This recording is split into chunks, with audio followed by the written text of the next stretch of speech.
उम्मीद है आप सब अपने घरों में होंगे, स्वस्थ होंगे और मस्त होंगे। मैं शुभम पालीवाल फिर एक बार आपका स्वागत करता हूं बेटा डाउटनेट में। जैसा कि मैंने आप लोगों को बताया था, भौतिक विज्ञान पढ़ने से पहले हम क्या पढ़ रहे हैं भाई? मूलभूत गणित। तो आज मूलभूत गणित में लेक्चर नंबर 7। आज की क्लास में हम ये जो मेरे पीछे आप देख सकते हैं ग्राफ, इसका डिस्कशन करने वाले हैं। आज की क्लास में बेटा अभी तक हमने जो पढ़ा है ना, मतलब कि अभी जो हमने अवकलन समाकलन पढ़ा है उसका और बेहतर रूप समझ में आएगा।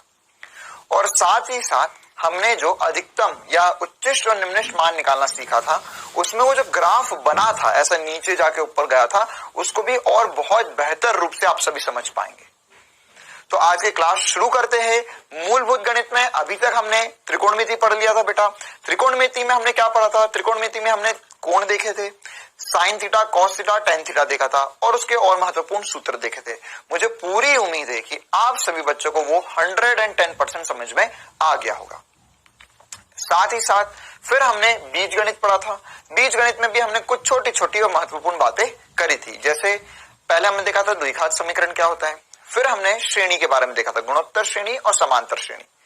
उसके बाद में फिर हमने अवकलन पढ़ा, बहुत इंटरेस्टिंग सा, बहुत मजेदार सी चीज। और साथ ही साथ फिर हमने पढ़ा समाकलन। अब अवकलन और समाकलन पढ़ने के बाद में हम आ चुके हैं आज हमारी इस क्लास में, है ना। और आज की क्लास में मतलब मोटा मोटी बात की जाए तो बहुत इंपॉर्टेंट सी बातें जो ग्राफ वगैरह है वो सब हम आज डिस्कस कर लेंगे। फिर आने वाली क्लासेस में हम भौतिक विज्ञान फिजिक्स पढ़ना शुरू करेंगे। चलिए तो हम क्लास शुरू करते हैं। सबसे पहले हम समझेंगे निर्देशांक ज्यामिति क्या होता है और ग्राफ। तो आज की क्लास में बहुत महत्वपूर्ण बातें पढ़नी है। आज की क्लास मान के चलिए कि आपको जितने ज्यादा बेहतर तरीके से समझ में आती है उतना बेस्ट है। और आप चाहे तो क्लास को एक बार दो बार देखिए। क्यों? क्योंकि ये सारी बातें आपको आगे चल के पूरे फिजिक्स में लगने वाली है। पूरे फिजिक्स में जगह जगह हमें ग्राफ बनाने पड़ेंगे, ठीक है। तो वो सारे ग्राफ कैसे बनेंगे ना, वो ग्राफ वास्तव में किस समीकरण पर आधारित होंगे, या अगर हमें समीकरण पता है, सूत्र पता है तो उसका ग्राफ कैसे बनेगा, इत्यादि बातें। तो आज की क्लास में हम सबसे पहले निर्देशांक ज्यामिति देखेंगे कि निर्देशांक ज्यामिति क्या होता है। उसके बाद में रेखीय समीकरण देखेंगे। रेखीय समीकरण के लिए हम ढाल देखेंगे और फिर हम देखेंगे कि अगर रेखीय समीकरण होता है तो उसमें जो सरल रेखा बनती है वो किस प्रकार से हम बना सकते हैं, उसका ग्राफ कैसे बनता है। मुझे पता है बेटा लोअर स्टैंडर्ड्स मतलब क्लास 9-10 में भी आप ग्राफ बनाना सीखते हैं ना, लेकिन हम उसी को और बेहतर रूप से समझेंगे। फिर हम आगे चल के सरल रेखा के भिन्न रूप देखेंगे और उसके बाद में विभिन्न समीकरणों के लिए महत्वपूर्ण ग्राफ देखेंगे। विभिन्न समीकरणों में क्या क्या आएगा? पहले सबसे इंपॉर्टेंट हमारे लिए सरल रेखाएं, उसके बाद में परवलय क्या होता है, वृत्त कैसे बनाते हैं, वक्र कैसे बनता है, वगैरह वगैरह सारी बातें, है ना। या किसी कोई भी वृत्त अगर मेरे पास है तो उसकी ढाल कैसे देखते हैं, इत्यादि बातें हम बहुत डिटेल में आज सब कुछ देखने वाले हैं। क्लियर है? चलो भाई तो क्लास शुरू करते हैं। सबसे पहले हम निर्देशांक ज्यामिति पढ़ते हैं। निर्देशांक ज्यामिति में जैसे आपको पता है बेटा ना, इसे हम कोऑर्डिनेट ज्योमेट्री भी कहते हैं। और हमारे पास हमने ऐसा किया सर कि मेरे पास जो एक तल है, ये केवल रिवीजन चल रहा है ना, तो हम इसे देख लेते हैं। एक तल है मेरे पास, इसमें मैं एक इधर एक्स अक्ष लिखता हूं और ये से वाई अक्ष लिखते हैं हम।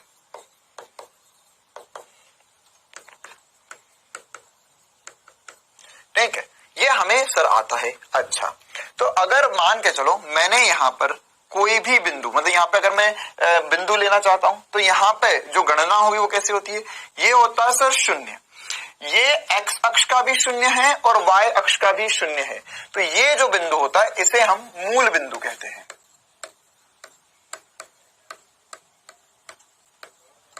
क्या कहेंगे भाई हम इसे? मूल बिंदु। मूल बिंदु क्यों कह रहे हैं? क्यों? क्योंकि यह एक्स और वाई अक्ष जहां एक दूसरे को काट रही है वो बिंदु है। यह इसमें एक्स का भी शून्य बिंदु आएगा, वाई का भी शून्य आएगा। फिर उसके बाद में यहां पर ये 1 आएगा, 2, 3, 4, 5, ऐसे आगे लाइन बढ़ती जाएगी। इसी प्रकार से अगर बेटा मैं इस तरफ देखूं तो इस तरफ क्या होगा? इस तरफ होगा -1, ये होगा -2, ये होगा -3, ये होगा -4, इत्यादि आगे चलते जाएंगे। इसी प्रकार से वाई अक्ष पे भी होते हैं नंबर। वाई अक्ष पे कैसे लिख सकते हैं सर? ये होगा 1, ये होगा 2, ये होगा 3, ये होगा 4, ये होगा 5 और इत्यादि आगे तक अनंत तक जा सकते हैं। उसी प्रकार से -1, -2, -3, -4, -5, -6, -7, -8, -9, -10 ऐसे हम बहुत लंबी लाइन खींच सकते हैं। अब हमें पता है कि सर यहां पर ये जो x अक्ष और y अक्ष है इसने पूरे तल को, है ना, ये जो पूरा हमारा प्लेन था इसको असल में 4 भागों में तोड़ दिया है। इन चारों भागों को हम क्या बोलते हैं? चतुर्थांश कहते हैं, जैसा हमने त्रिकोणमिति में भी ये देखा था। तो चतुर्थांश में यह क्या होता है? ये पहला चतुर्थांश होता है सर, ये द्वितीय होता है, ये तृतीय चतुर्थांश होता है और ये चतुर्थ चतुर्थांश होते हैं। इन्हें हम क्वाड्रेंट भी कहते हैं, अच्छा, अब सर अगर मुझे कोई भी एक बिंदु लेना है, कोई भी एक बिंदु कहने का मतलब है कि मान के चलो मुझे यहां पर ये एक बिंदु है, ये पता करना है कि कितना है। तो बेटा देखो हम क्या करते हैं, अगर कोई भी एक बिंदु इस पूरे तल पे हमें बताना है या प्रदर्शित करना है तो इसके जो निर्देशांक लिखेंगे हम वह कैसे लिखते हैं यह भी समझना होगा हमें। तो अगर इस बिंदु तक मुझे पहुंचना है तो मैं क्या कर सकता हूं, मैं यहां पर x में इधर जा सकता हूं, यहां तक पहुंचूंगा, और y में ऊपर बढ़ सकता हूं, तो मैं यहां पर इस बिंदु पर पहुंचा। तो अगर मैं आपसे पूछूं कि आप x में कितना चले, मतलब x अक्ष पे कितना चले, है ना, देखो भाई ध्यान रखना, हम कभी भी डायरेक्ट उड़कर नहीं जाएंगे, है ना, हम कभी डायरेक्ट उड़कर नहीं जाएंगे, हम पहले थोड़ा x में चलेंगे, थोड़ा y में चलेंगे। अगर मैं वहां का भी बिंदु बोलता हूँ सर सीधे चले जाओ, नहीं, सीधे चले जाओगे तो हमें मुश्किल हो जाएगी निर्देशांक लिखने के लिए, तो वहां पर पहुंचना है तो x में कुछ जाओ, y में कुछ जाओ, तब वहां पहुंचोगे। तो अभी के लिए जैसे देखा जाए तो x में मैं कितना चला, x में चला मैं 2 अंक चला सर, है ना, 2 इकाई चला, और y में भी 2 इकाई चला। तो मैं जिस बिंदु पर पहुंचूंगा वो होगा 2,2। ये क्या हो गया, 2,2 क्या हो गया, एक निर्देशांक हो गए किसी भी बिंदु के। तो जैसे अगर मुझे इसी प्रकार से और भी कोई बिंदु इस तल पे लेना है तो मैं आसानी से ले सकता हूं। तो बेटा इसमें हम यहां पर जो बिंदु लिखते हैं, इसके जो निर्देशांक लिखते हैं, इसमें जो पहला अंक लिखते हैं, है ना, देख 2 अंक लिखे हुए, तो इस अंक को हम x बोल देते हैं, दूसरे वाले अंक को y बोल देते हैं।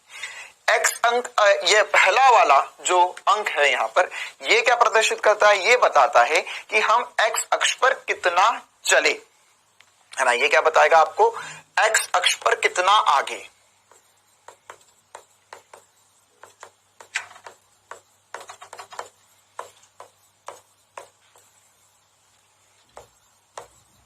x अक्ष पर कितना चले या x अक्ष पे कितना आगे।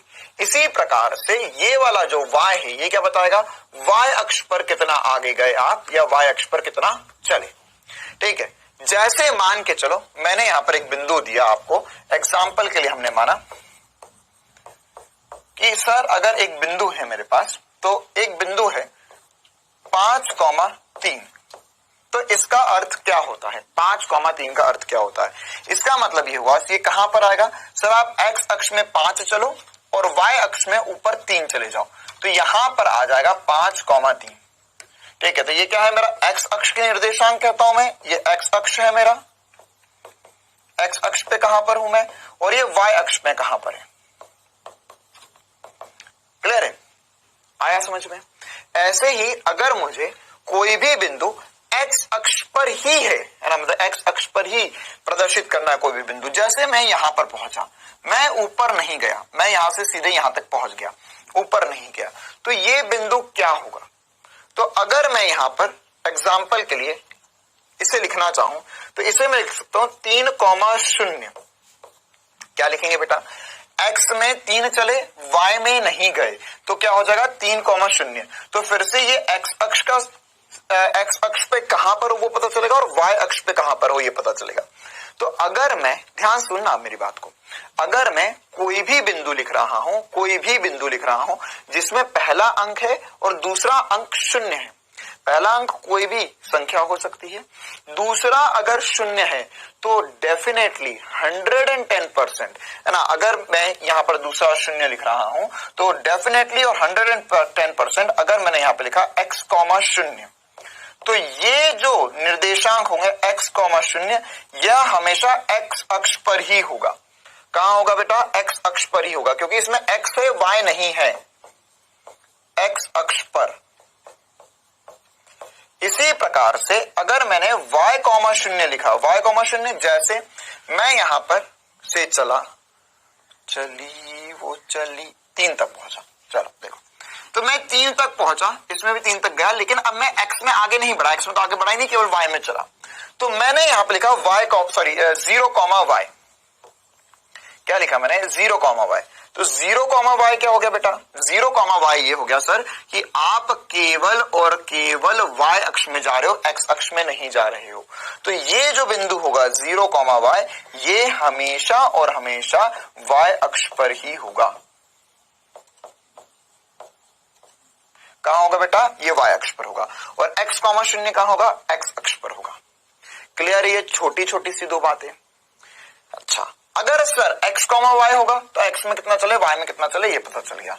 अच्छा सर, आप तो अभी इधर चल रहे हो। हाँ, बिल्कुल सही समझ रहे हो, है ना। अभी मैं केवल पहले चतुर्थांश की बातें कर रहा था।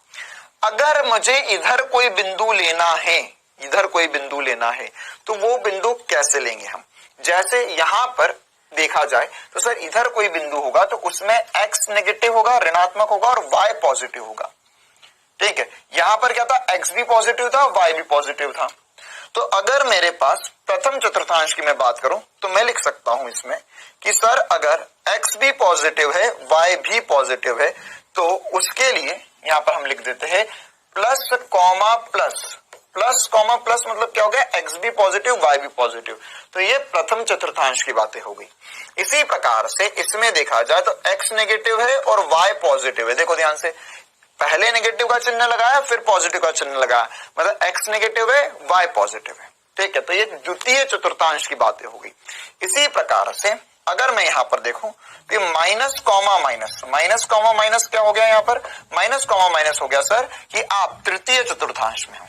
इसी प्रकार से plus comma minus, plus comma minus मतलब कि x में प्लस में और y में नेगेटिव में, तो ये चतुर्थ चतुर्थांश में होंगे।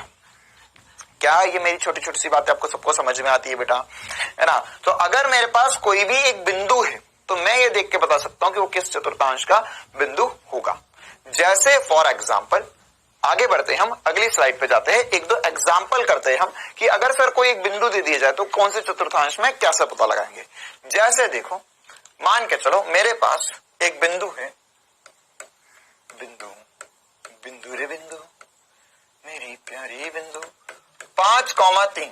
तो बताओ भाई ये कौन से चतुर्थांश में? बता दिया, चलो। -5, -3 कौन से चतुर्थांश में होगा? बताओ।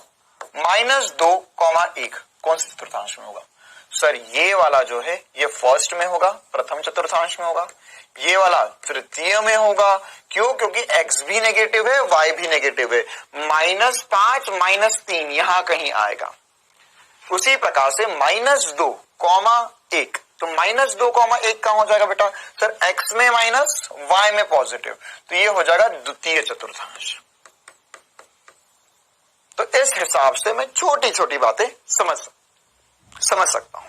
अगर मुझे कोई भी बिंदु दिया जाए तो मैं वो कौन से चतुर्थांश में निश्चित रूप से बता पाऊंगा। अच्छा, पहली बात तो हमें चमकी। अब साथ ही साथ मान के चलो कि आपको एक और महत्वपूर्ण प्रश्न बोल दिया। जैसे मैंने बोला कि मेरे पास एक बिंदु है, फिर से बिंदु रे बिंदु, मेरी प्यारी बिंदु, बिंदु है 5,3 ना। तो 5,3, अब ध्यान समझना, महत्वपूर्ण बात आ रही है, ध्यान दो, ज्ञान आ रहा है। 5,3, तो 5,3 जो है वो 5 कहां होगा? सब 5 तो x अक्ष पर है और यह y अक्ष पर है। चलो ये तो तुमने बता दिया, लेकिन सवाल में ये नहीं पूछ रहा हूं मैं ये पूछ रहा हूं कि बिंदु 5,3 की x अक्ष और y अक्ष से दूरी कितनी होगी? x अक्ष और y अक्ष से दूरी कितनी होगी?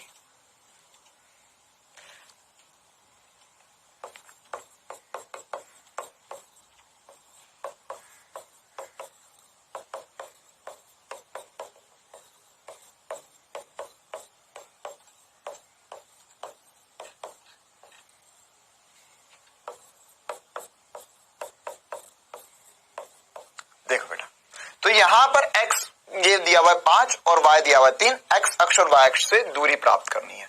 तो हम कैसे कर सकते हैं इसको? सर थोड़ा मुश्किल है, हाँ हल्का सा मुश्किल है, बट हम कर लेंगे।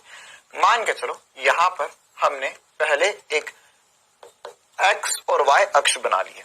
अब सबसे पहले ये देखो, ये बिंदु आएगा कहां? ये बिंदु आएगी कहां? ये बिंदु आएगी सर x में 5, ये 5 है, और y में 3 गए आप, तो यहां पर ऊपर 3 गए आप, तो ये जो बिंदु आई ये 5,3 आ गई, तो ये 3 है। अच्छा, ये x अक्ष है, ये y अक्ष है। अब देखो भाई चमत्कार इस दुनिया का। अब अगर मैं तुमसे ऐसा पूछूं कि ये बिंदु y अक्ष से कितना दूर है, ये बिंदु y अक्ष से कितना दूर है सर? तो y अक्ष ये रहा, यह दूरी तो होगी ये दूरी। अरे आई बात समझ में है ना? ये 5,3 जो आया है वो y अक्ष से कितना आगे आया है? तो कॉमन सेंस की बात है कि यहां खड़ी हुई थी y अक्ष, है ना? मान के चलो यहां y अक्ष खड़ी हुई है बहुत बड़ी। अब मैं इससे जितना दूर जाऊंगा तो मैं वास्तव में दूर जा रहा हूं, लेकिन किस अक्ष पे चल रहा हूं? अगर तुझे ध्यान से सुनना, अगर तुम्हें y अक्ष से दूर जाना है तो कौन सी अक्ष पे चलोगे? तो सर अगर y अक्ष से दूर जाना है तो मैं ऐसा चल रहा हूं, जा रहा हूं, तो कौन सी अक्ष पे चल रहा हूं मैं? ये y अक्ष से दूर आ रहा हूं, लेकिन मैं चल कौन सी अक्ष पे रहा हूं? x अक्ष पे चल रहा हूं। इसी प्रकार से अगर मान के चलो मेरे नीचे x अक्ष है, मुझे x अक्ष से दूर जाना है। अब मैं उड़कर नहीं बता सकता हूं यार तुम्हें, है ना? मैं चल सकता हूं, उड़ नहीं सकता हूं। देखो तो मान के चलो यहाँ पे x अक्ष है, तो अगर मैं ऊपर उठूं तो मैं x अक्ष से दूर जाऊंगा। सोचो इस छोटी सी बात को कि तुम कब x अक्ष से दूर जाओगे, कब y अक्ष से दूर जाओगे। तो अगर मैं यहां पर इधर 5 चला, ऊपर 3 गया, तो मैं y अक्ष से कितना आगे आया? 5 इकाई आ गया है। 5 सेंटीमीटर हो सकता है, मीटर हो सकता है। इकाई का चक्कर समझाया था मैंने तुम्हें, है ना? हमें नहीं पता मीटर है सेंटीमीटर में, उसने कुछ नहीं बोला। अगर वो 5,3 सेंटीमीटर लिख देता तो हम सेंटीमीटर लिखते, मीटर लिख देता तो मीटर लिखते, लेकिन क्या है सवाल में हमें नहीं पता, तो इकाई मान लिया हमने, है ना? सेंटीमीटर भी हो सकता, मीटर भी हो सकता। तो अब वास्तव में सर हमें यह पता चला कि 5,3 ये है मूल बिंदु 0,0, है ना? मूल बिंदु क्या होगा? 0,0 होगा। अब इधर जब चलेंगे तो यहां पर मैं पहुंचूंगा 5,0 पर, और इधर पहुंचा तो ये 5,3 पर पहुंच गया। अरे बिंदु 5,0 समझ में आ रहा है? इधर x में चला 5 तो 5,0 हो गया। तो अगर मुझे इतना सब कुछ समझ में आता है तो x अक्ष और y अक्ष से दूरी साफ दिखाई दे रही है मुझे कि सर x में कितना चले वो y से दूर होता है। तो y अक्ष से दूरी जो होगी वो कितनी होगी? 5 इकाई। इकाई से घबराना नहीं है, सेंटीमीटर भी हो सकता है, मीटर भी हो सकता है। इसी प्रकार से x अक्ष से दूरी,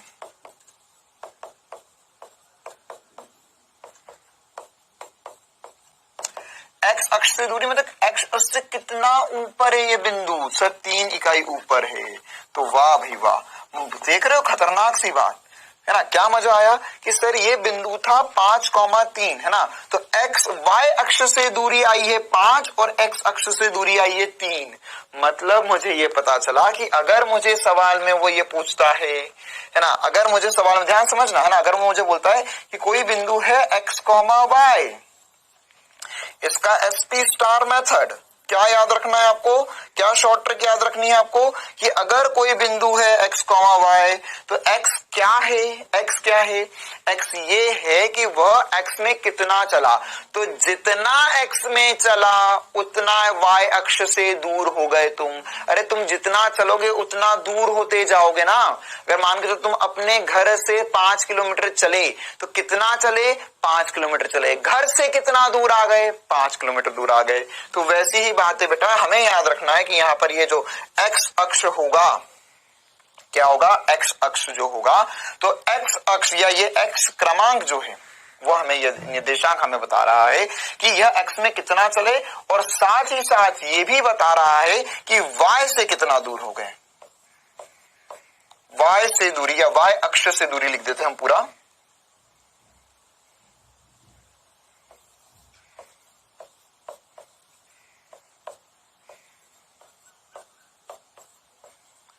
और ये क्या बता रहा है, y निर्देशांक क्या बताता है, x अक्ष से दूरी।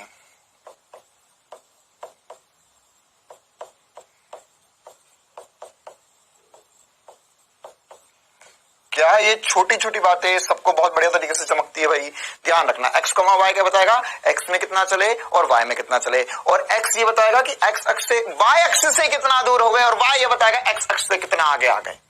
चलो भाई स्क्रीनशॉट ले लो इसका, बहुत बढ़िया सी मजेदार सी बात। आगे बढ़ते हैं निर्देशांक ज्यामिति में और मजेदार चीजें करने के लिए।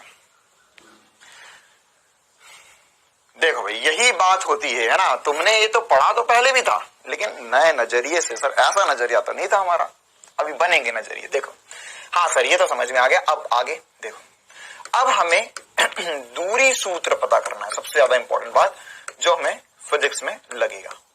दूरी सूत्र, दूरी सूत्र मतलब क्या होता है कि अगर मेरे पास यहां पर ये x है ना, तो इसे मैंने x1 y1 बोल दिया। ये कोई एक बिंदु होगा, मुझे नहीं पता कौन सा बिंदु है, लेकिन बस इस बिंदु का नाम मैंने बोल दिया x1 y1, और एक दूसरे बिंदु का नाम बोल दिया, ये प्यारे बिंदु का नाम बोल दिया मैंने x2 y2। तो दो बिंदु है मेरे पास, तो मुझे इन दोनों बिंदुओं के मध्य दूरी निकालनी है। दो बिंदु के मध्य दूरी, दो बिंदु के मध्य दूरी कितनी होगी। तो इसका सूत्र जो होता है, कक्षा 10वीं में आप पढ़ते हो कि सर यहां पर ये जो होगी ये d दूरी मान लो कुछ ना, इस बिंदु से इस बिंदु तक की दूरी। चाहो तो इसका डेरिवेशन भी शायद क्लास 10th में आपने किया होगा, अगर नहीं किया तो कोई बड़ी बात नहीं है, रॉकेट साइंस वाली बात नहीं, हमें वैसे मतलब भी नहीं है। हमें बस ये पता करना है कि ये डी दूरी होती कितनी है, जो हमें आगे भी काम आएगी। तो ये जो डी दूरी होती है बेटा, इसका सूत्र होता है under root x2 minus x1 का वर्ग धन y2 माइनस y1 का वर्ग। क्लियर? जितने भी सूत्र होंगे, जो भी सूत्र होंगे, उन सारे सूत्र पर मैं पूरे फिजिक्स में डब्बा बनाऊंगा, और उसमें अगर आपको याद रखने वाला सूत्र होगा तो उस पर जरूर रट्टा लिखूंगा। अगर तुम्हें, इस बात की गारंटी मेरी है, पूरे फिजिक्स में अगर तुम्हें डब्बे डब्बे वाले सूत्र याद रह गए तो फिजिक्स में नीट में कितने सवाल आते हैं फिजिक्स में? 45 सवाल आते हैं। 45 सवाल नीट में, 45 सवाल फिजिक्स के आते हैं, 45 सवाल केमिस्ट्री के आते हैं, 45 सवाल बॉटनी के आते हैं, 45 सवाल जूलॉजी के आते हैं। मतलब 90 कुल सवाल आते हैं बायोलॉजी से अकेले से, 90 बायोलॉजी अकेले से आएंगे, और टोटल जो सब मिला के होंगे वो 180 सवाल होंगे। तो 180 सवाल में से देखो बेटा वास्तव में क्या होता है, जो 90 सवाल होते हैं जो बायोलॉजी से आते हैं, वो है ना, जो जीव विज्ञान से आपको आएंगे है ना, ये 80% बच्चे कर लेते हैं, ये सबसे बनेंगे और सब बहुत बढ़िया तरीके से कर लेंगे। क्यों? क्योंकि उसमें याद करने वाली बात होती है, और लोग बायो लेते ही इसलिए क्योंकि उन्हें बायो पसंद होती है ना। तो ये तो सब कर लेंगे। अब बचेगा जो 90 सवाल का चक्कर है ना, जो होंगे केमिस्ट्री और फिजिक्स के, केमिस्ट्री और फिजिक्स के सवाल होंगे। उन सवालों में होंगी दिक्कतें बच्चों को, और यही सवाल है ना, देखो असल में ये फिजिक्स और केमिस्ट्री ही होते हैं जो वास्तव में ये बताते हैं कि कोई बच्चा डॉक्टर बनेगा या नहीं बनेगा।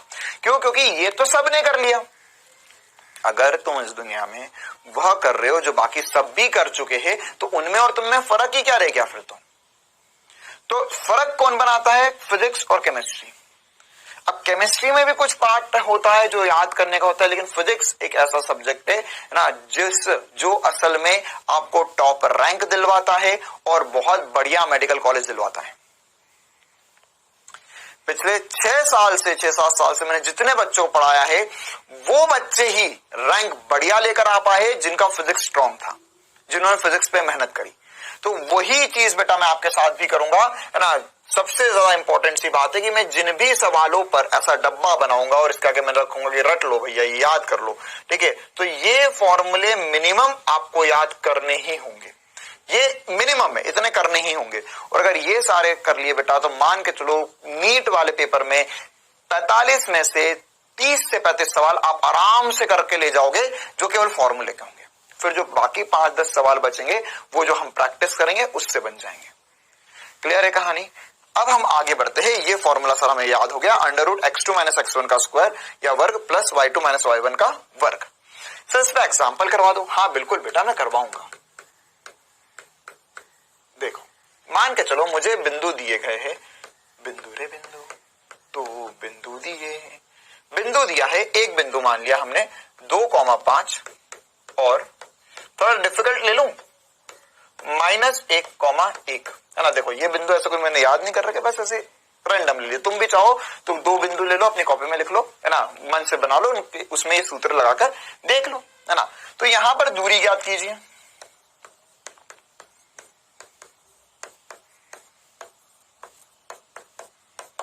तो दूरी कैसे ज्ञात करेंगे सर? दूरी का जो सूत्र होता है, दूरी को हमने d से चिन्हित किया है और ये सूत्र लिखा है हमने वर्गमूल x2 - x1। देखो 2-3 बार लिखेंगे तो हमको हमेशा के लिए याद हो जाएगा। x2 - x1 का स्क्वायर प्लस y2 - y1 का स्क्वायर। ठीक है। अच्छा एक दिन एक बच्चा आया मेरे पास, है ना, ये सूत्र पढ़ाने के बाद में, जैसे नया नया पढ़ना शुरू करते तो सबको लगता है नहीं नहीं हम तो बहुत इंटेलिजेंट बन जाएंगे, है ना। तो वो आया और उसने बोला कि सर ये x2 - x1 का स्क्वायर है प्लस y2 - y1 का स्क्वायर है, ये गलत है। मेरा दिमाग खराब हो गया, ये क्यों दिमाग, ये कैसे क्या बोल रहा है गलत है? वो बोलता कि सर ये सही है, वर्गमूल y2 - y1 का स्क्वायर प्लस x2 - x1 का स्क्वायर, है ना। तो ये कोटा की बात है भाई, कोटा में आया एक बच्चा, ना ना सही है, वर्गमूल y2 - y1 का स्क्वायर प्लस x2 - x1 का स्क्वायर, है ना। तो ये कोटा की बात है भाई, कोटा में आया एक बच्चा, नया नया अपने गांव से आया था, तो वो बोला कि सर ऐसा होगा। तो मैंने उसको बोला जल्दी से दफा हो जाए यहां से, है ना, वरना जूते ही जूते खाएगा। ये दोनों एक ही चीज है या अलग अलग चीजें, जरा बताना। एक ही चीज है ना, ये धन है तो ये प्लस ये करो या ये प्लस ये करो, बात बराबर ही है। अगर इसके अंदर तुमने y1 - y2 और x1 - x2 लिख दिया तो भी बात बराबर है, क्योंकि इसके ऊपर स्क्वायर लगा हुआ है ना, कोई फर्क नहीं पड़ता, सब एक है। ठीक है, चलो तो यहां पर सर निकालते हैं √। अच्छा सर हमें कैसे पता? अरे कुछ भी मान ले, इसको x1 y1 मान ले और इसको x2 y2 मान ले। अगर तुमने इसको x2 y2 माना और इसको x1 y1 माना तो भी वही आंसर आएगा, चिंता की कोई बात नहीं है। अच्छा सर x2 कितना है? -1 है, बहुत बढ़िया, माइनस का चिन्ह लगाओ। x1 कितना है? 2 है का वर्ग। अच्छा y2 कितना है? y2 है सर मेरा 1, माइनस का चिन्ह लगाओ। y1 कितना है? 5 का वर्ग। क्लियर है? ये y1 है, ये x1 है, ये x2 है, ये y2 है। अच्छा तो ये क्या हो जाएगा सर? ये हो जाएगा वर्गमूल -3 का वर्ग। देखो अगर तुम यहाँ -3 का वर्ग करोगे तो भी वही आएगा और 3 का वर्ग करोगे तो भी वही आएगा, प्लस यहाँ कितना हो जाएगा सर? ये हो जाएगा -4 का वर्ग। क्लियर है? तो कितना आया आंसर? देखो भाई एक बार चेक कर लो, सब सही चल रहा है ना। तो हमने यहाँ पर x2 का मान रख दिया, x2 का मान -1 रख दिया, x1 का मान 2 रख दिया, y2 का मान 1 रख दिया और y1 का मान -5 रख दिया। तो यहां पर हो गया सर, ये हो जाएगा वर्गमूल, सर ये है -3, तो ये हो जाएगा 9 धन ये हो जाएगा 4।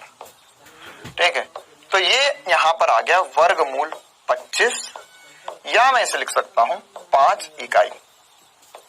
इकाई क्यों लिख रहा हूं बेटा? फिर से अगर सेंटीमीटर होता तो सेंटीमीटर लिखते, मीटर होता तो मीटर लिखते, जो भी होता वो लिख देते ना। तो यहाँ पे 25 का वर्गमूल 5 आ गया। तो बहुत ही आसान सा सवाल हमने चुटकियों में कर दिया।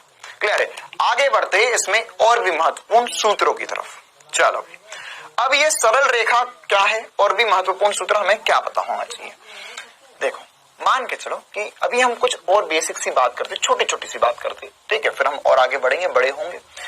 यहाँ पर ये जो सूत्र बता रहा हूं ना, ये कोई नहीं बताता, है ना। अभी जो सूत्र मैं बताने जा रहा हूं ये बहुत महत्वपूर्ण सूत्र है, ये कोई नहीं बताता, ये पूरे फिजिक्स में एक ही जगह उपयोग में होगा हमें, है ना, एक ही जगह पूरे फिजिक्स में लगेगा।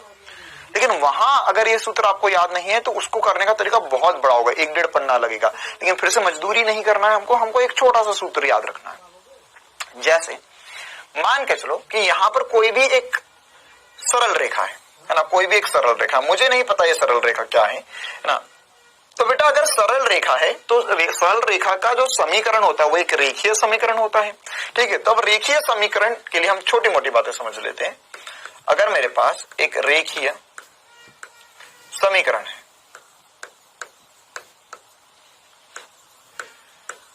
जैसे हमने द्विघात समीकरण को समझा था, है ना, द्विघात समीकरण का जो जनरल फॉर्म होता है वो क्या होता है, ax² + bx + c बराबर y, है ना, और फिर उसको बराबर 0 करके हमने उसके हल निकाले थे।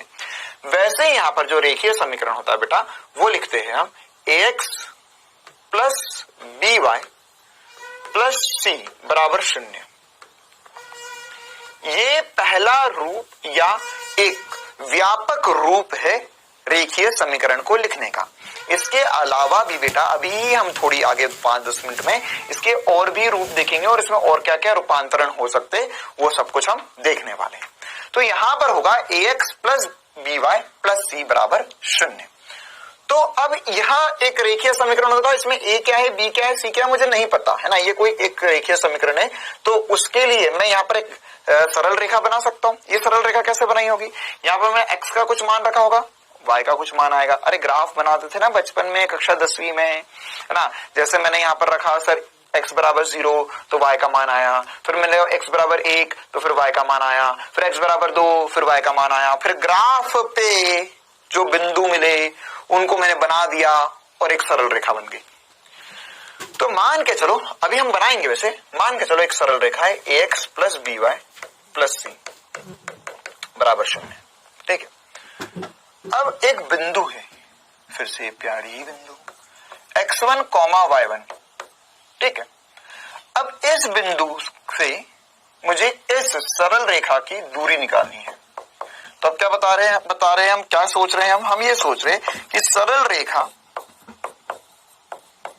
व बिंदु के बीच दूरी,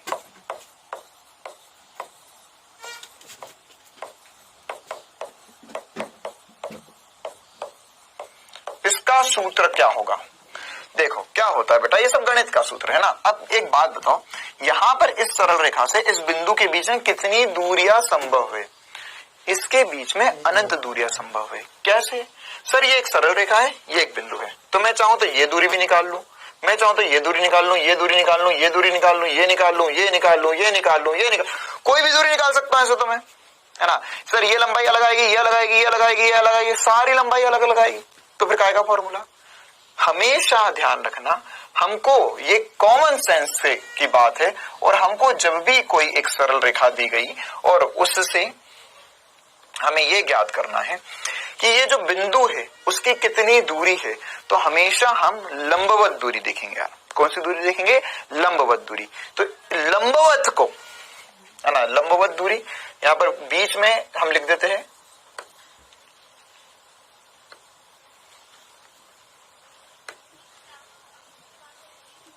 तो यहां पर जो लंबवत दूरी होगी उस दूरी को हम d और इससे चिन्हित करेंगे। देखो ये d के नीचे लगा दिया हमने ऐसा, ये क्या कहना चाह रहे हैं हम, ये बता रहे हैं हम कि यहां पर यह वास्तव में क्या है बेटा, यह वास्तव में d परपेंडिकुलर मतलब लंबवत दूरी हो गया इससे, है ना। तो अब इसका जो सूत्र होता है वो सूत्र होता है d परपेंडिकुलर बराबर, ध्यान समझना, ax1 + by1 + c बटे में वर्गमूल वर्गमूल a + b, a का स्क्वायर + b का स्क्वायर। ये दो सिपाही क्यों खड़े कर दिए मैंने, दो सिपाही ये बताते हैं कि आपका आंसर अंदर पॉजिटिव है नेगेटिव है, आपको हमेशा बाहर पॉजिटिव ही देना है ना, दूरी हमेशा हम पॉजिटिव में लेते हैं। तो यहां पर फिर से सोच लो, ये दो सिपाही क्या है, इन्हें मॉड कहते हैं। ये मॉड ये चीज है कि अगर ये पॉजिटिव है, मैं ये मॉड लगा दी, मतलब अंदर जो है वो हमेशा बाहर पॉजिटिव ही निकलेगा, वो नेगेटिव नहीं निकलने वाला, हमेशा बाहर क्या निकलेगा, पॉजिटिव। अच्छा, तो सर ये तो मुझे चमका। चलो, तो अब ये बताओ मुझे कि ये जो सूत्र है इसका इस्तेमाल कैसे करोगे। सर इसमें ax plus b y plus c हमें दिया है और x1 y1 क्या है, इस बिंदु के निर्देशांक। तो हम x की जगह x निर्देशांक रखेंगे, y की जगह y निर्देशांक रखेंगे, c तो हमें पता है वर्गमूल a square plus B square हो जाएगा। जैसे इस पे एक एग्जाम्पल करते हैं। मुझे बोला गया कि यहां पर 4x माइनस 3y प्लस 5 बराबर 0, ये एक समीकरण है, ये एक रेखीय समीकरण है, एक सरल रेखा बनेगी इसकी। क्यों? क्योंकि इसकी x की घात कितनी है, 1, अधिकतम घात 1 है, मतलब कि रेखीय समीकरण है, सरल रेखा बनेगी। तो यहां पर इस सरल रेखा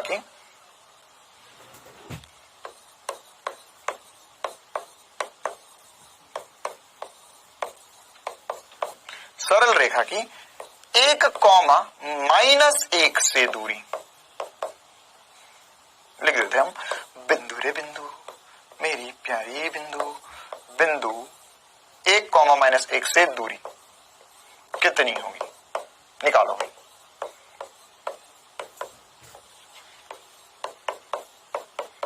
तो मैं कैसे ज्ञात कर सकता हूं, ये है ना, कैसे ज्ञात कर सकता हूं। तो देखो बेटा, इसका सॉल्यूशन एक लाइन का ही होगा, बहुत छोटा सा होगा। क्या करना है हमें, सबसे पहले हमें लिखना है डी परपेंडिकुलर, फिर लिखना है यहाँ पर ये फॉर्मूला। अब इस फॉर्मूले के हिसाब से देखा जाए तो सर इसको उठा के ऐसा कैसा रख दूं, ऐसा कैसा रख दो, तो हो जाएगा 4x माइनस 3y प्लस 5 वर्गमूल में आएगा 4 का वर्ग धन 3 का वर्ग। ये हमारा आंसर है। ये हमारा आंसर हो जाता, लेकिन वास्तविकता में हमें क्या करना है बेटा, है ना, हमें यहाँ पर जो x का मान है, देखो बेटा जी, यहाँ x का मान क्या रखना है, 1, और y का मान क्या रखना है, -1। क्यों? क्योंकि ये समीकरण है, ये सूत्र होता है बेटा ना।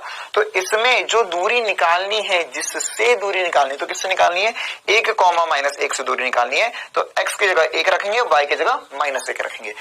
सवाल में वैल्यू डाल दो, आंसर आ जाएगा, चुटकी बजाते ही आगे बढ़ जाएंगे।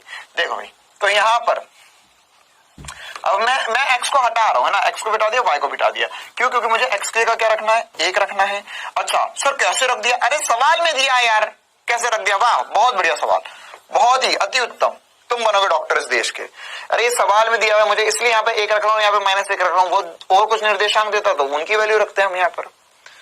चलो आगे बढ़ते हैं, इनको हम अलग से हाईलाइट भी कर देते ताकि आपको बाद में कंफ्यूजन ना हो। ये -1 था, ये 1 था। हाँ भाई, अब क्या करेंगे, अब इसको हल कर लेते हैं। कैसे हल करेंगे सर, इसको हल करने का तरीका नॉर्मल सा ही होगा, है ना। इसे हम क्या लिख सकते हैं, इसे लिख सकते हैं सर, ये होगा 4 -3 प्लस 3 प्लस 5 बटे में।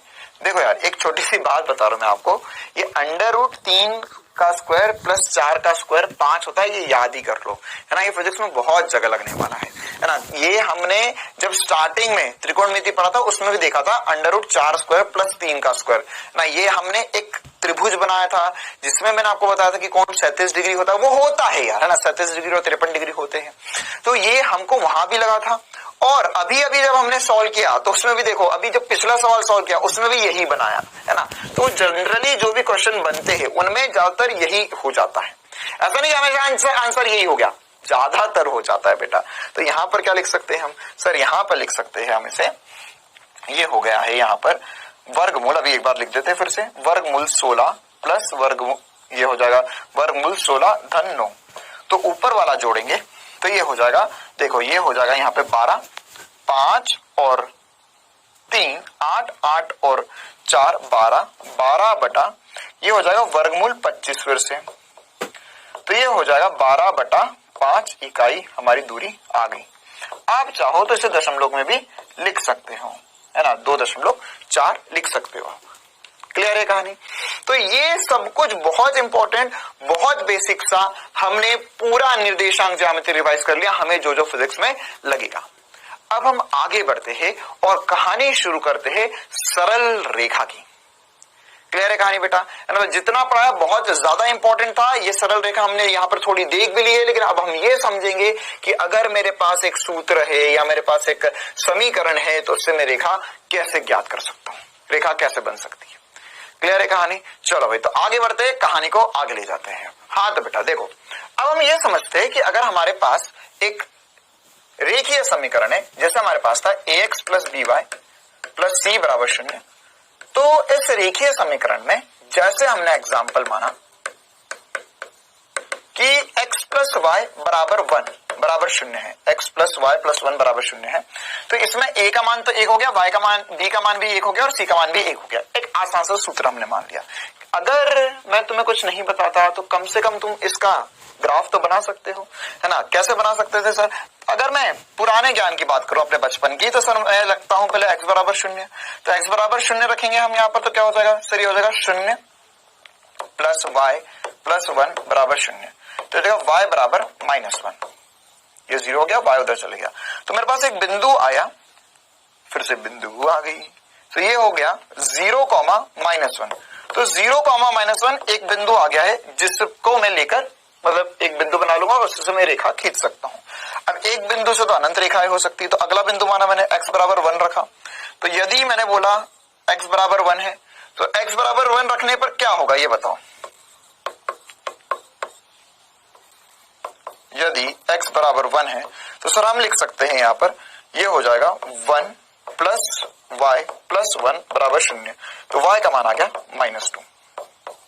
देखो भाई, तो x बराबर -1 आ गया, x बराबर -2 आ गया, ठीक है, सॉरी y बराबर -1 आ गया, y बराबर -2 आ गया, x बराबर 0 पे, x बराबर 1 पे। ऐसे एक और बिंदु बना लेते हैं हम, तो क्या करेंगे सर? यदि फिर से ऐसा हो जाए x बराबर -1 रख दो, मैं कुछ भी रख सकते हैं, कोई भी बिंदु रख सकते हो, तुम चाहो तो 1000 रखो, लाख रखो, तुम्हारी इच्छा। तो यहाँ पर क्या हो जाएगा?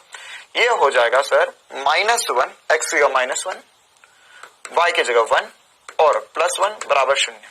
ये +1 ये रहा, पूछ मत लेना +1 कहां से आ रहा, -1 तो x की जगह आ रहा है, +1 सवाल में दिया हुआ था, तो -1 +1 0 हो गया, तो y बराबर 0 आ गया। तो मेरे पास एक और बिंदु आ गई, क्या आ गई? x, y की एक और वैल्यू कितनी आ गई? ये आ गई सर -1, 0। तो हम इसका टेबल वेबल सा बना लेते थे सर, ऐसा कुछ ऐसा बना लेंगे हम यहाँ पर कि सर ये x हो गया, ये y हो गया, x का मान जब हमने 0 रखा तो y का मान -1 आ गया, जब हमने x का मान 1 रखा तो y का मान -2 आ गया, फिर इसी प्रकार से जब हमने x का मान -1 रखा तो y का मान 0 आ गया। फिर हम इसका ग्राफ बना लेंगे। कैसे बना लेंगे सर? x का मान 0, y का मान 1, तो ये x का मान तो 0, x का मान तो 0, तो x में तो जाना नहीं, y में जाना, तो y का मान 1 आ गया, तो ये बिंदु आ जाएगा 0, 1। अच्छा, फिर इसी प्रकार से x का मान 1, y का मान -2, तो -2 तो नीचे नहीं आएगा, तो यहां पर एक और बिंदु आ जाएगा, ठीक है। इसी प्रकार से -1, 0, तो x का मान कितना है? x का मान है सर -1, है ना, और y का मान कितना है? y में तो सर ऊपर जाना नहीं है हमें, है ना। तो इस प्रकार से हम यहाँ पर, एक मिनट, ये x का मान -1 था, पहला वाला बिंदु, और रुको रुको रुको, पहला वाला बिंदु -1 था, नीचे आएगा, फिर से देखो, ये वाला जो बिंदु है 0, -1 है, तो 0, -1 यहाँ कहीं आएगा यार, इसे मैं -1 बोल देता हूँ। फिर 0, 1, -2, तो 1, -2, तो 1, -2 यहाँ कहीं आएगा, ठीक है, ये 1, -2 हो जाएगा, क्योंकि x में 1 है, y में -2 है। तो अगर मैं इनको मिला दूं, है ना, तो ये एक ऐसी सरल रेखा से बन जाएगी, और ये वाला जो बिंदु है वो है आपका -1, 0। तो ये x प्लस y प्लस 1 बराबर 0 के लिए रेखा बन गई। लेकिन ये बहुत विचित्र सी चीज है सर, ऐसा हम हमेशा नहीं करेंगे, और हम बड़े भी होते जा रहे हैं, तो बार बार बिंदु बनाए, ग्राफ मिले, जरूरी नहीं है। तो अब हम क्या सीखने जा रहे हैं? हम सरल रेखा के अलग अलग रूप सीखने जा रहे हैं कि सरल रेखा को हम अलग अलग रूपों में कैसे बता सकते हैं। तो उसमें जो सबसे पहली बात, सबसे पहले प्रकार का रूप हम देखने जा रहे हैं, उसे हम प्रवणता रूप कहते हैं। क्या कहते हैं? प्रवणता रूप। अब प्रवणता रूप समझे उससे पहले हमको और भी कुछ बेसिक सी बातें समझना पड़ेगी कि एक बात पक्का है sir, ax plus by plus c लिखो आप, या किसी भी प्रकार का रेखीय समीकरण लिखो, उसमें जब, अब देखना, अब हम बिल्कुल फिर से स्टार्ट करें बेसिक से। अगर मैंने लिखा x समान उपाती है y के, एक्स है ना, एक्स समानुपाती वाई के, या वाई समानुपाती है एक्स के। समानुपाती मतलब जितना एक्स बढ़ाओगे उतना वाई बढ़ेगा, जितना एक्स बढ़ाओगे उतना वाई बढ़ेगा, जितना वाई बढ़ाओगे उतना एक्स बढ़ेगा। तो उसको हम क्या बोलते हैं, समानुपाती, और ऐसा चिन्ह लगाते हैं इसे। ठीक है, ये दोनों डायरेक्टली प्रोपोर्शनल है, मतलब जितना ये बढ़ेगा उतना ये बढ़ेगा। क्लियर है? तो जब भी समानुपाती होंगी, ये अब ये है भाई फिजिक्स की बातें बहुत इंपॉर्टेंट, जब भी दो भौतिक राशियां एक दूसरे के समानुपाती होगी, जैसे अभी हम एक्स वाई कर रहे हैं, अभी आगे चलकर फिजिक्स में भौतिक राशियां पढ़ेंगे, दूरी, विस्थापन, वेग, चाल, त्वरण। तो जब भी दो भौतिक राशियां एक दूसरे के समानुपाती होती है बेटा, तो वहां पर वास्तव में जो समीकरण बनेगा वो रेखीय समीकरण बनेगा, और उसका जो ग्राफ बनेगा वो एक सरल रेखा बनेगा। ये एक रेखीय समीकरण है,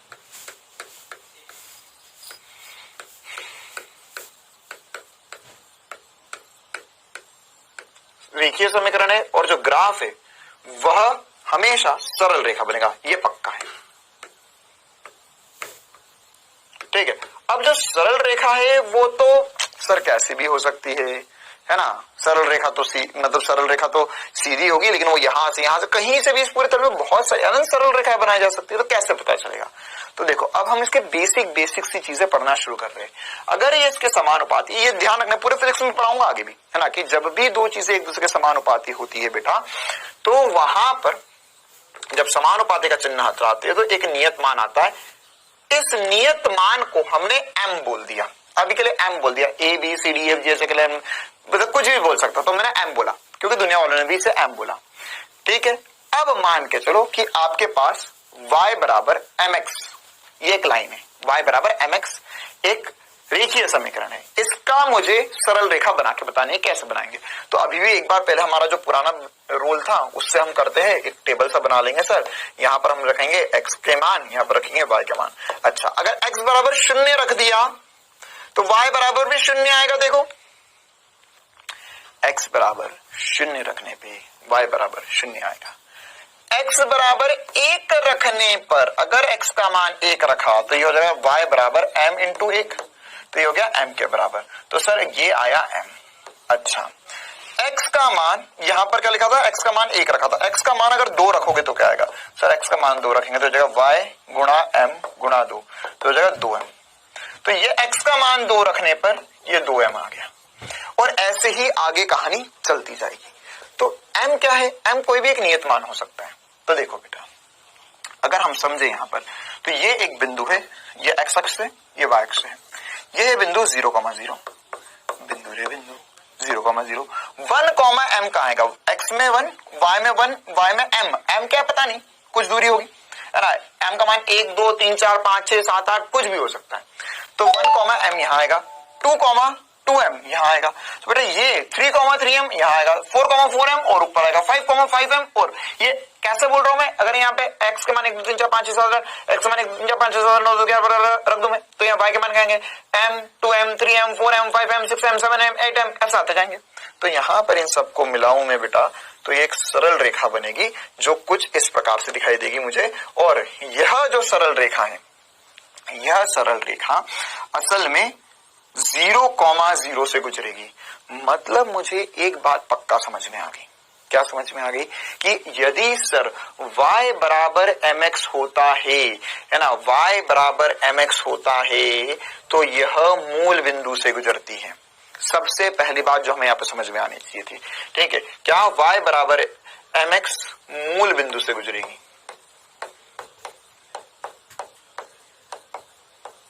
मूल बिंदु से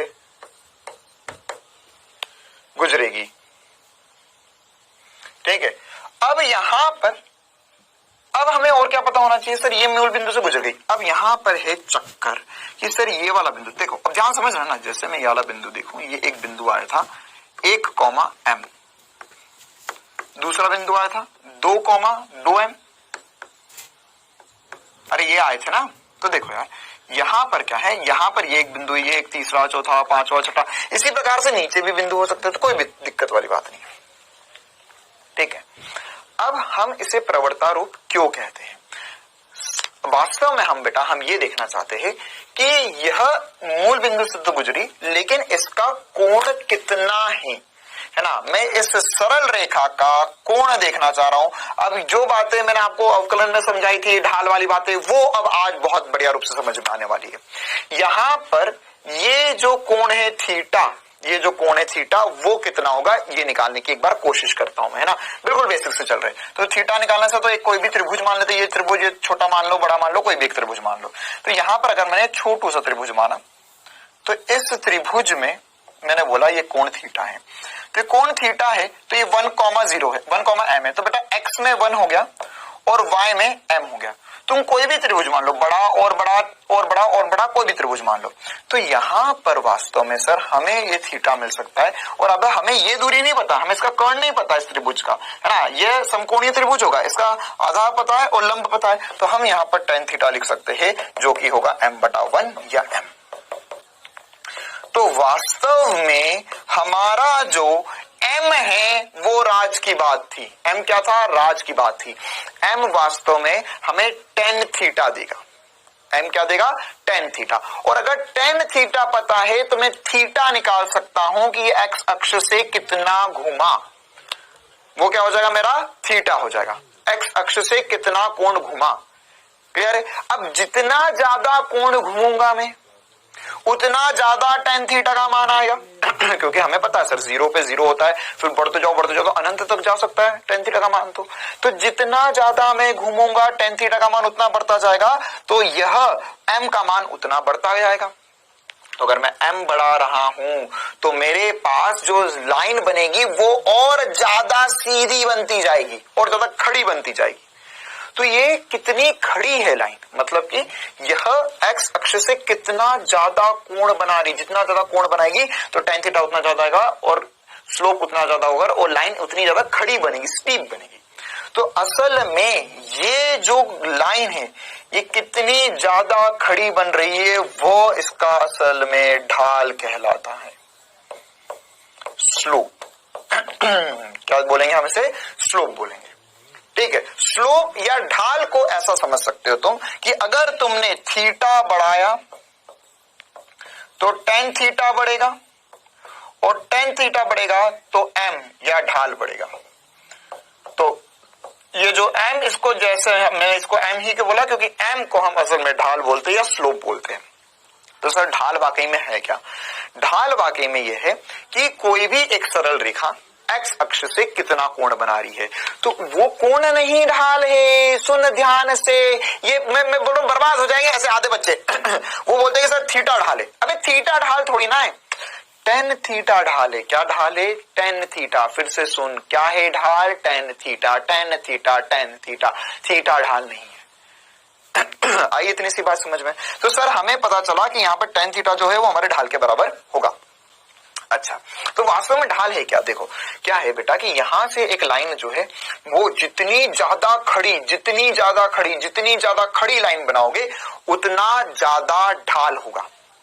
जितनी खड़ी लाइन होगी उतना ज्यादा क्या होगा? ढाल होगा। क्लियर है बात, है ना। तो जैसे लाइन खड़ी कैसे बनाऊंगा ज्यादा? m का मान बढ़ाकर। तो m का मान जितना ज्यादा, tan थीटा उतना ज्यादा, थीटा उतना ज्यादा, ठीक है। ये पहला बेसिक रूप है, इसमें जो हमको बहुत बढ़िया तरीके से चमकना चाहिए। तो यही हमारा ढाल कहलाता है वास्तव में, ठीक है।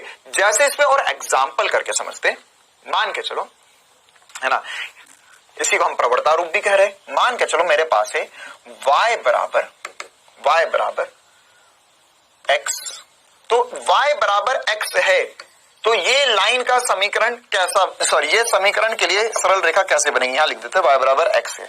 तो y बराबर x है, तो इसमें अगर मैं इसे y बराबर mx से कंपेयर करूं, देखूं कि ये भाई क्या क्या है, तो मैं लिख सकता हूं m जो हो जाएगा वो 1 हो जाएगा।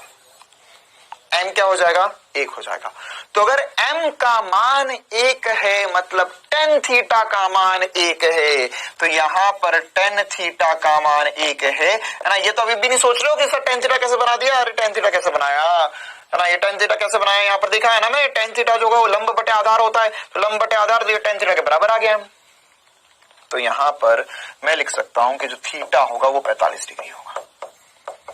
थीटा कितना हो जाएगा? 45 डिग्री। क्यों? क्योंकि tan थीटा 1 होता है तो थीटा 45 डिग्री होता है। मतलब ये जो सरल रेखा बनेगी y बराबर x की, वो कुछ ऐसी बनेगी जिसका x अक्ष से कोण 45 डिग्री है। ये y बराबर x है, ठीक है। अच्छा, मान के चल मैंने तुम्हें समीकरण दिया होता y बराबर 2x। बस मैं ये देखना चाहता हूं कि तुम्हें कितना समझ में आया। ये बताओ y बराबर 2x का ढाल कितना है। तो सर इसे फिर से y बराबर mx से कंपेयर करेंगे, बिल्कुल। तो ये ढाल कितना है, ढाल, तो सर इसका जो ढाल होगा, जैसे इसमें ढाल 1 था तो इसका जो ढाल होगा वो 2 होगा। तो अगर इसका ढाल 2 है तो इसमें m का मान कितना है, 2 है। तो ये बताओ इसमें दोनों में से किसका ढाल ज्यादा। सिर्फ तो कॉमन सेंस की बात है, ये तो साफ दिख रहा है, इसका ढाल कम है, इसका ढाल ज्यादा है। तो इसका ढाल ज्यादा है तो लाइन कहां बनेगी, लाइन और ज्यादा खड़ी बनेगी, ये ऐसी कुछ बनेगी। क्लियर है। ये किसका है, y बराबर 2x। अच्छा, y बराबर 3x कहां बनेगा ये बताओ। अब y बराबर 3x, सर y बराबर 3x और ऊपर बनेगा। कोण कितना होगा वो मैं नहीं बता पाऊंगा क्योंकि 10 2 मेरे को नहीं पता, मुझे याद नहीं है, वो कैलकुलेटर से निकालना पड़ेगा, छोड़ दे उसे। तो बस इतना ध्यान रख कि यहां पर tan 2y इधर होगा, tan 3y और ऊपर होगा, tan 4y और ऊपर होगा। बातें चमक रही है। अगर मैंने यहां पर बोला होता तुम्हें जैसे 2y बराबर x, अब बताओ क्या बनेगा, 2y बराबर x। सर ये तो आपने धोखा कर दिया हम नादान बच्चों के साथ, 2y बराबर x तो नहीं बता पाएंगे। सोच भाई, देख यही होगा नीट में, ये कराएंगे, ये सब कुछ आएगा, वो हल्का सा ट्विस्ट करके ये दे देगा, हल्का सा ट्विस्ट करा, ये कोई रॉकेट साइंस वाली बात नहीं है। तो सर हमें पता है y बराबर mx कुछ होता है, तो y बराबर mx के रूप में इसे रूपांतरण करने के लिए हम लिख सकते हैं। देख y के आगे कुछ नहीं चाहिए, तो y के आगे कुछ नहीं है, हटा दे इसे, 1/2 x। हाँ, अब पता चला कि जो ढाल है वो वास्तव में कितना है, 1/2। तो 1/2 जो ढाल है वो 1 से तो कम है। तो यहां जो लाइन बनेगी वो लाइन कैसी बनेगी, सर वो लाइन इससे भी नीचे बनेगी, मतलब वो लाइन कुछ ऐसी बनेगी। ये कौन सी लाइन है, y 2y बराबर x, या हम इसे लिख सकते हैं y बराबर 1/2 x। अरे दोनों एक ही चीज है। ये इसकी लाइन बनेगी। अगर मैं y बराबर 1/3x लिखता तो और नीचे जाती है ना, y बराबर 5x लिखता तो और ऊपर जाती। तो ये प्रवणता रूप का सबसे पहला और बेसिक फॉर्मेट है। क्लियर है कहानी, है ना। अच्छा, अब इसके अलावा हम ढाल पे और थोड़ी सी चर्चा करेंगे, लेकिन हम पहले ये समझ लेते हैं कि y बराबर अगर -x होता तो क्या होता।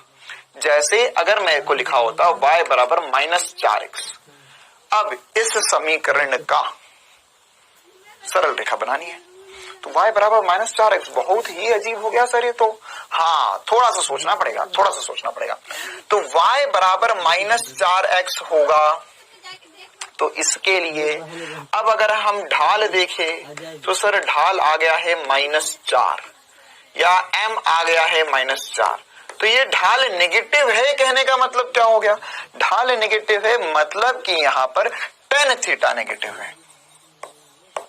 तो tan थीटा नेगेटिव है मतलब कि थीटा नेगेटिव है, थीटा ऋणात्मक है। अब ऋणात्मक थीटा कहां से देखोगे, ऋणात्मक थीटा देखो, ये इधर की तरफ अगर थीटा होता है तो धनात्मक होता है, और हमने तुम्हें सिखाया था कि अगर थीटा इस तरफ से लोगे तो ऋणात्मक हो जाएगा, थीटा इस तरफ से लोगे तो क्या हो जाएगा, ऋणात्मक हो जाएगा। तो एक्स अक्ष के साथ अगर तुमने उल्टी तरफ अक्ष ये लाइन बनाई, मतलब अगर तुमने लाइन को ऐसा उठा तो थीटा पॉजिटिव, ऐसा उठा तो थीटा नेगेटिव, पहली क्लास में सिखाया था। तो अब मेरे लिए जो लाइन बनेगी उस लाइन में मेरे लिए क्या होगा भाई, उस लाइन में अब कुछ आगे की कहानी होगी और वो कुछ कहानी ऐसी होगी। ये होगा y बराबर -4x। बात चमकती भाई सभी को। क्यों इधर उल्टा बनाया, क्योंकि इसमें जो एक्स वाई सॉरी इसमें जो m का मान है वो नेगेटिव है, ढाल नेगेटिव है। ढाल पॉजिटिव है तो सीधी बात है लाइन को इधर बनानी है, और ढाल नेगेटिव है तो उल्टी बनानी है। क्यों? क्योंकि इसमें tan थीटा नेगेटिव है। tan थीटा नेगेटिव कौन कहां होता है भाई? ये थीटा नेगेटिव कैसे करोगे सर? थीटा करेंगे चौथे क्वाड्रेंट में नेगेटिव। क्लियर है कहानी? अच्छा सर अगर यहां पर होता है ना और भी कोई लाइन होती जैसे y बराबर -x होता, तो y बराबर -x कैसे देखते हैं सर? इसका ढाल फिर से देख लिया हमने, ये ढाल है -1, तो ढाल -1 है, तो ये ढाल -4 है, ढाल -1, तो ये यहां पर कहीं आएगा। फिर से देखो गुजरेगी तो ओरिजिन से ही, अलग कलर से बनाएंगे हम, गुजरेगी तो ओरिजिन से ही, लेकिन ये क्या हो जाएगा? y बराबर -x है ना। अब मुझे कैसे पता इसके ऊपर ही बनेगा? अरे बेटा वो मान कम है, ये मान ज्यादा है, तो ज्यादा में तो और इधर जाएगा, कम में और ऊपर बनेगा, सीधी बात। -1/2 होता तो वो इधर आता, +5 होता तो और नीचे आ जाता। क्लियर है? तो अब तुम्हें बहुत बखूबी रूप से समझ में आ गया है कि सर जब ढाल पॉजिटिव हुई तो क्या होगा, ढाल नेगेटिव होगी तो क्या होगा। क्लियर है कहानी? है ना। अच्छा तो ये ढाल पॉजिटिव नेगेटिव सर समझ में आया। अब मैं तुम्हें ढाल के और भी ज्यादा महत्वपूर्ण बातें और भी ज्यादा महत्वपूर्ण चीजें सिखाना चाहता हूं ढाल को लेकर। अगर मान के चलो है ना हमारे पास यहां पर ढाल के ऊपर चर्चा और थोड़ी सी है ना, ये महत्वपूर्ण चर्चाएं हैं।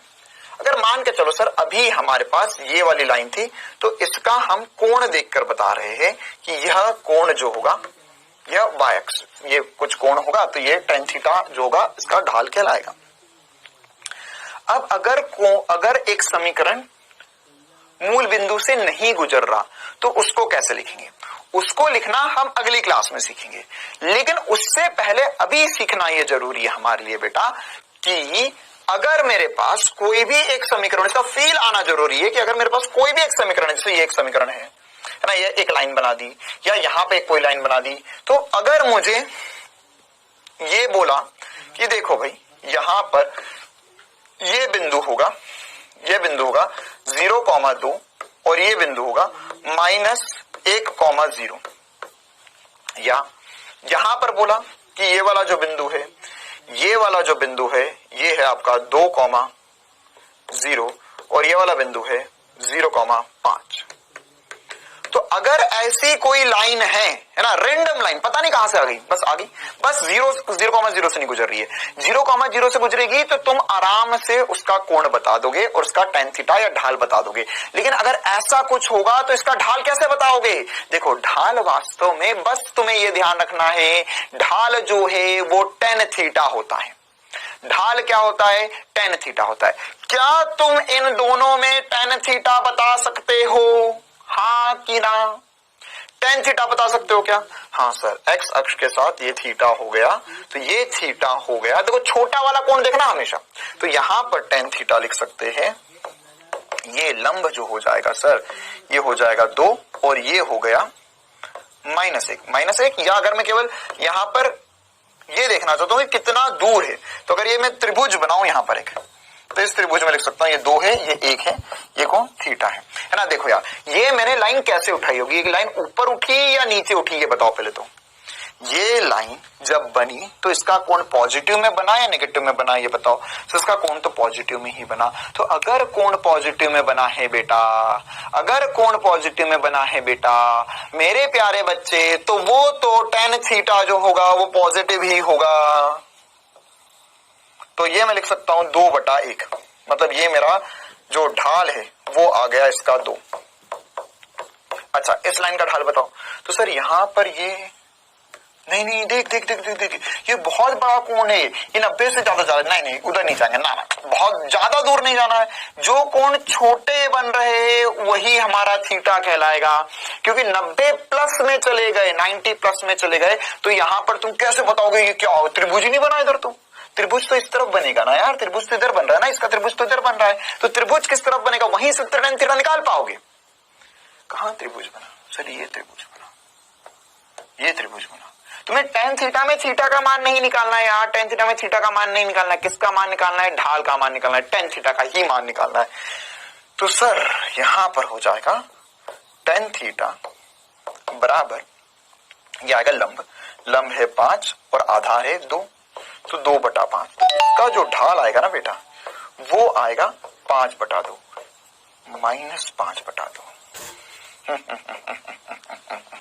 सर आप कभी माइनस लगा रहे हो, कभी नहीं लगा रहे हो, क्या चल रहा है ये बताओ मुझे। देखो यहां पर फिर से बोल रहा हूं, जब मैं लाइन को इधर उठा रहा हूं, यह कोण किधर घुमा भाई, ये घड़ी की विपरीत दिशा में घुमा तो ढाल पॉजिटिव रहेगा, और अगर यह उल्टी घड़ी की दिशा में घुमा तो जो ढाल है वो ऋणात्मक होगा, नेगेटिव होगा। 100% बात है। यही तो अभी हमने सीखा पीछे भी कि अगर मैं इधर उठा रहा हूं तो ढाल पॉजिटिव और इधर उठा रहा हूं तो ढाल नेगेटिव। क्लियर है। वो जो कोण है वो छोटा कहां से बन रहा है, एक्स अक्ष में कहां से छोटा बन रहा है, मतलब कि कोण जो है वो एक्स अक्ष से इधर बन रहा है या इस तरफ से बन रहा है। अगर वो इधर से बना तो अलग कहानी होगी, अरे दोनों अलग अलग घूम रहे ना यार, ये घड़ी की दिशा में घूम रहा है तो नेगेटिव होता है, कोण नेगेटिव होता है, ढाल नेगेटिव होता है। ये घड़ी की विपरीत दिशा में घूम रहा है तो ढाल पॉजिटिव, कोण पॉजिटिव। क्लियर है। बढ़िया से इसका स्क्रीनशॉट ले लो। ये बहुत इंपॉर्टेंट सी बात आज हमने डिस्कस करी। आने वाली क्लासेस में हम इसी पे और महत्वपूर्ण चर्चाएं करने वाले हैं। चलो भाई आगे बढ़ते हैं। अब 2 सवाल मैं आपको दे रहा हूं, यही ढाल और इन्हीं सबके ऊपर है, सबके दोनों सवाल सही होने चाहिए। ढाल को आप ऐसा भी समझ सकते हो जिसका ढाल ज्यादा, ऐसा अरे यार ऐसा समझो फिसल पट्टी है, फिसल पट्टी है तो ये फिसल पट्टी पे तुम बैठे तो फिसल पट्टी पे जितना तेज फिसलोगे ढाल उतना ज्यादा होगा। अरे फिसल पट्टी पे जितना तेज फिसलोगे, यहां पर से यहां पर मैंने तुम्हें बिठाया, यहां बिठाया, यहां बिठाया, हर जगह बिठाया, तो जहां से ज्यादा तेज फिसलोगे वहां पे ढाल उतना ज्यादा होगा, है ना। तो ये ढाल ज्यादा हो गया, इसका ढाल ज्यादा, इसका कम, इसका और कम। ठीक है। अच्छा, इसमें नेगेटिव, इसमें पॉजिटिव। ढाल को लेकर नेक्स्ट क्लास में हम और भी चर्चाएं करेंगे और उसके बाद में ये प्रवणता रूप पर ही और चीजें देखेंगे। अभी हमारा ये खत्म नहीं हुआ है, इसमें और भी बाकी बातें है। चलो भाई, तो अब हम क्विज के रूप में 2 सवाल कर रहे थे, जल्दी से तैयार हो जाओ। क्विज का पहला सवाल आपके सामने, बिंदु 2,14 के लिए भुज तथा कोटि ज्ञात करो। एक्स अक्ष तथा वाई अक्ष से दूरी भी ज्ञात करो, है ना। हमें एक्स अक्ष और वाई अक्ष से दूरी बतानी है। एक्स अक्ष और वाई अक्ष से दूरी बताओ।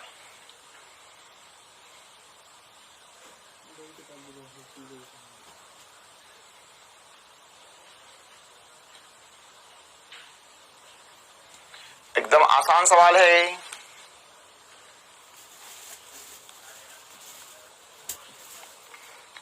चलो भाई हो गया, आ गया जवाब।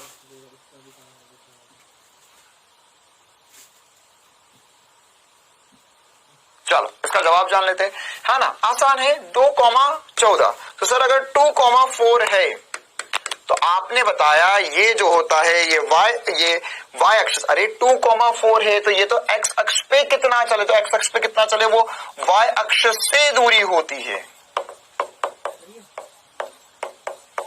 और ये है एक्स अक्ष से दूरी।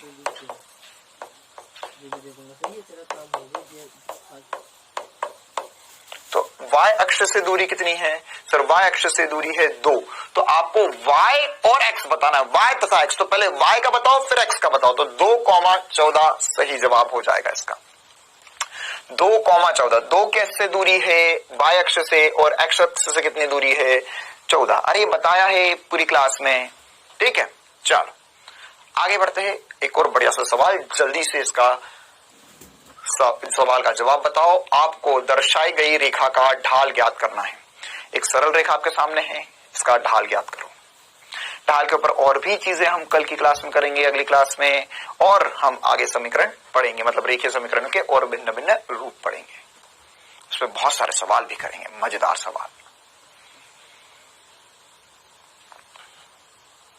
चलो भाई क्या जवाब आएगा इसका सर। यहां पर ढाल मतलब ये कोण थीटा पता करना है।